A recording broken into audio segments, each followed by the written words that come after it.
दूसरा ये कारण कि लोगों ने धर्म को स्वीकार क्यों किया, और तीसरा ये बात कि उस धर्म का स्वरूप क्या था। क्या वो ब्राह्मण धर्म से अलग था, या जो पहले से स्थापित धार्मिक व्यवस्था थी उससे कुछ विपरीत था।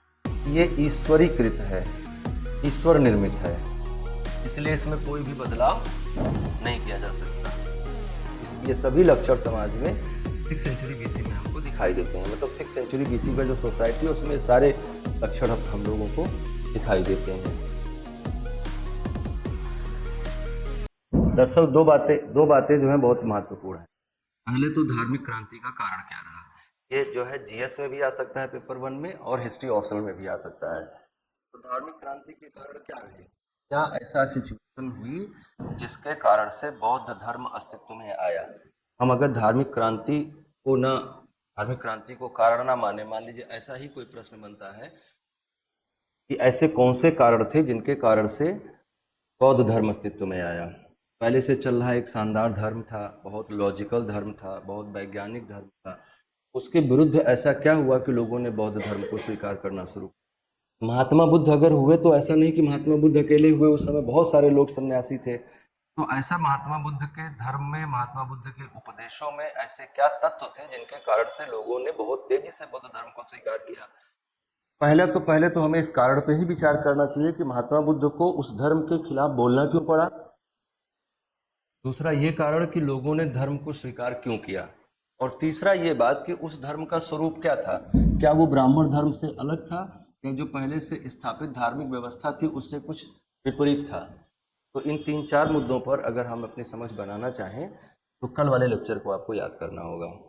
तो कल हम लोगों ने समझा था ना कि कैसे बदलाव आए और ऐसी स्थिति कैसे निर्मित हुई, एक नया धर्म अस्तित्व में आ जाए या कई सारे नए धर्म अस्तित्व में आ जाए, और उनमें से जो धर्म जनता के ज़्यादा कल्याण में के लिए काम कर रहा हो वो लॉन्ग लास्टिंग हो गया, और जो उतना जनता के साथ एसोसिएट नहीं हो पाया वो उतना लॉन्ग लास्टिंग नहीं हो पाया, उतना लंबे समय तक नहीं चल पाया।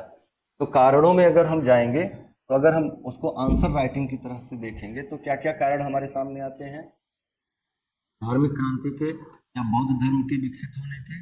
कुछ को हम क्या कह सकते हैं, सामाजिक कारण कह सकते हैं। दूसरे क्या रहे, धार्मिक कारण रहे।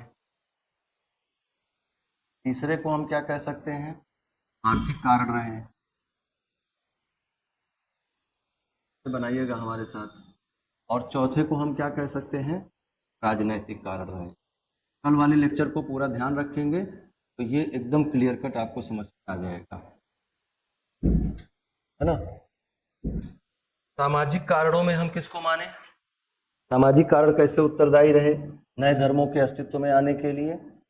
पहला कारण इसमें क्या बनाएंगे आप, पहला कारण बनाएंगे वर्ण व्यवस्था की जटिलता को। समाज में क्या बदलाव आया, कल हमने क्या बताया था, वर्ण व्यवस्था जटिल होती गई, वर्ण व्यवस्था में जटिलता, और इस जटिलता के साथ साथ कठोरता भी।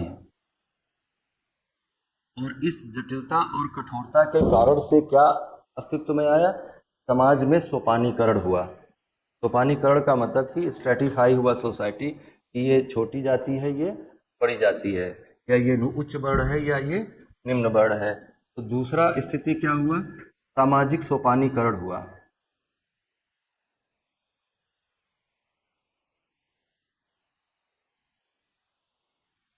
और सामाजिक सोपानीकरण की समस्या ने 2 हिस्सों में बांटा, उच्च वर्ण समाज को 2 हिस्सों में बांटा, उच्च वर्ण और निम्न वर्ण। और अगर हम इन्हें आर्थिक दृष्टि से देखें तो उच्च वर्ण कौन थे, उच्च वर्ण और निम्न वर्ण को अगर हम सामाजिक दृष्टि के साथ साथ थोड़ा आर्थिक दृष्टि से भी बांटें तो उच्च वर्ण कौन था, उपभोक्ता था, और निम्न वर्ण के दोनों लोग कौन थे, उत्पादक थे।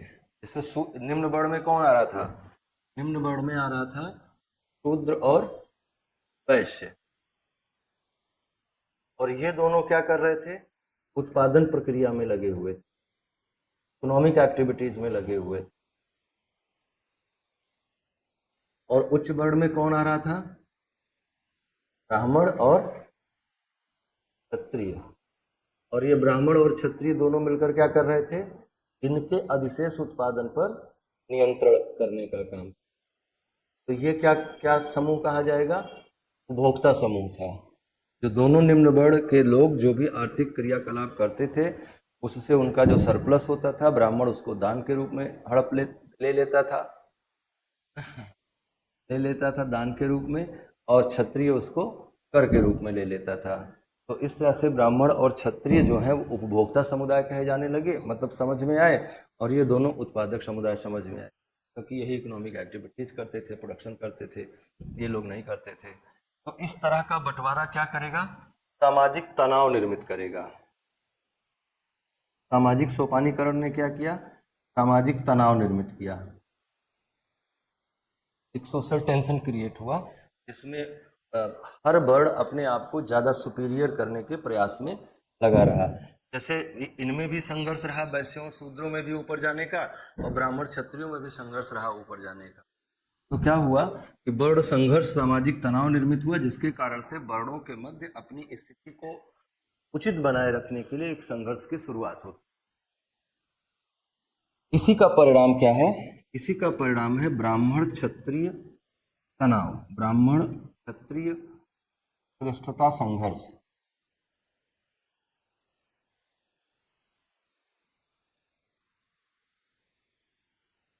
ब्राह्मणों और क्षत्रियों के मध्य श्रेष्ठता को लेकर संघर्ष भी समाज में उस समय व्याप्त थे, जिसका उदाहरण आप ऐसे देख सकते हैं कि बहुत सारे क्षत्रिय ऐसे हुए जिन्होंने ब्राह्मणों के काम को किया, जिन्होंने ज्ञान विज्ञान के क्षेत्र में काम किया, दर्शन के क्षेत्र में काम किया, और कुछ ऐसे ब्राह्मण भी हुए जिन्होंने राज्य के कार्यों में हस्तक्षेप किया, राज्य को स्थापित करने में।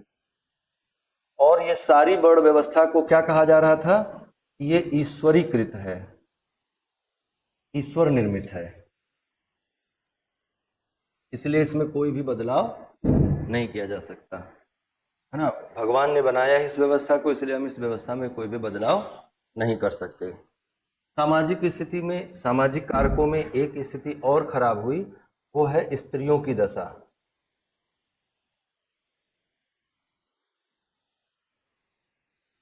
आप ऋग्वैदिक काल में जैसे ऋग्वैदिक काल में वैश्यावृत्ति आपको नहीं दिखाई देती है, उत्तर वैदिक काल में भी वैश्यावृत्ति का कोई उदाहरण नहीं मिलता है, लेकिन 6th सेंचुरी बीसी में आम्रपाली जैसी वैश्याओं के बारे में जानकारी मिलने लगती है। तो ये क्या बता रहा है? या स्त्रियों की सामाजिक स्थिति को हम कैसे डिटरमाइन करते हैं, स्त्रियों की सामाजिक अच्छी है या खराब है, कैसे तय करते हैं? किन युगों को हम कहते हैं कि इस युग में सामाजिक स्थिति, या ऐसे कौन कौन से क्रियाकर्म हैं जो होने से हम मानते हैं कि ये स्त्रियों की खराब सामाजिक स्थिति को दिखाता है? तो स्त्रियों की खराब सामाजिक स्थिति को दिखाने वाले लक्षण क्या है? बाल विवाह, मतलब बच्ची छोटी है तभी उसका विवाह कर दो, है ना। दूसरी बात क्या है? दूसरी बात है बहु विवाह, बहु नहीं बहु विवाह, मतलब एक पति कई पत्नियां, पॉलीगोमी। अच्छा, इसका अगर एक पत्नी कई पति हों, कुछ केस ऐसे हों जिनमें एक पत्नी कई पति हों, और कुछ केस ऐसे हों जिनमें कई पत्नी एक पति हो, तो हम ये माने कि ये बराबर की स्थिति है।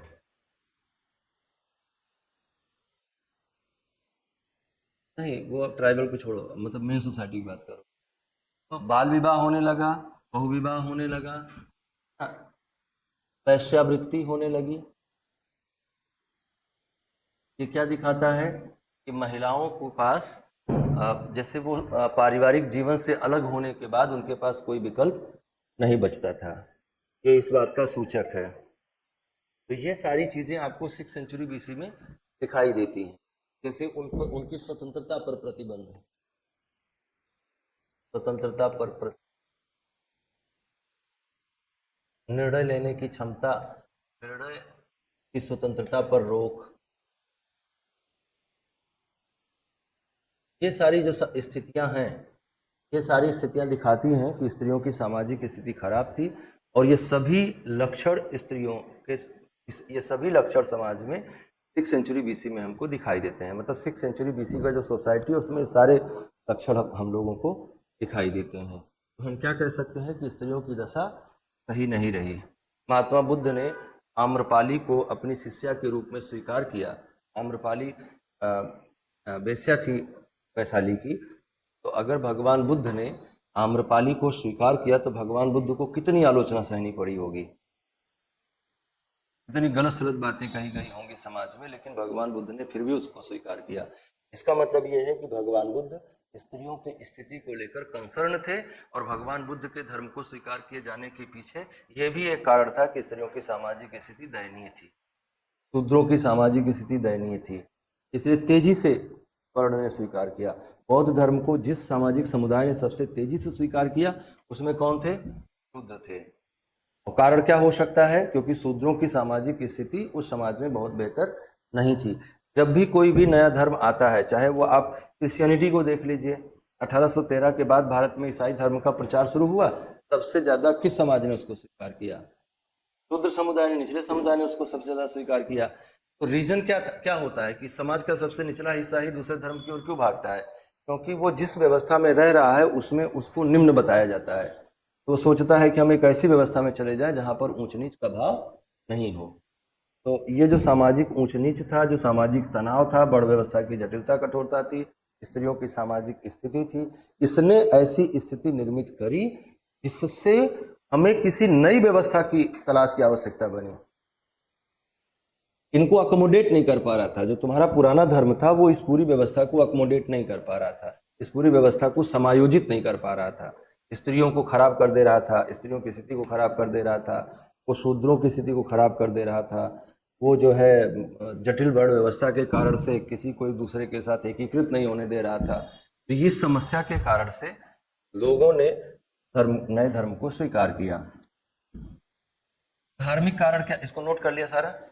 ईश्वरीकृत व्यवस्था थी, मतलब लोग ऐसा कह रहा था, जो लोग इस व्यवस्था का समर्थक था वो ये कहता था कि ये व्यवस्था ईश्वर निर्मित है, इसमें कोई भी बदलाव नहीं किया जा सकता, ये व्यवस्था भगवान ने बनाई है, तो हम तो मनुष्य हैं, तुच्छ मानव हैं, इसमें क्या बदलाव कर सकते हैं?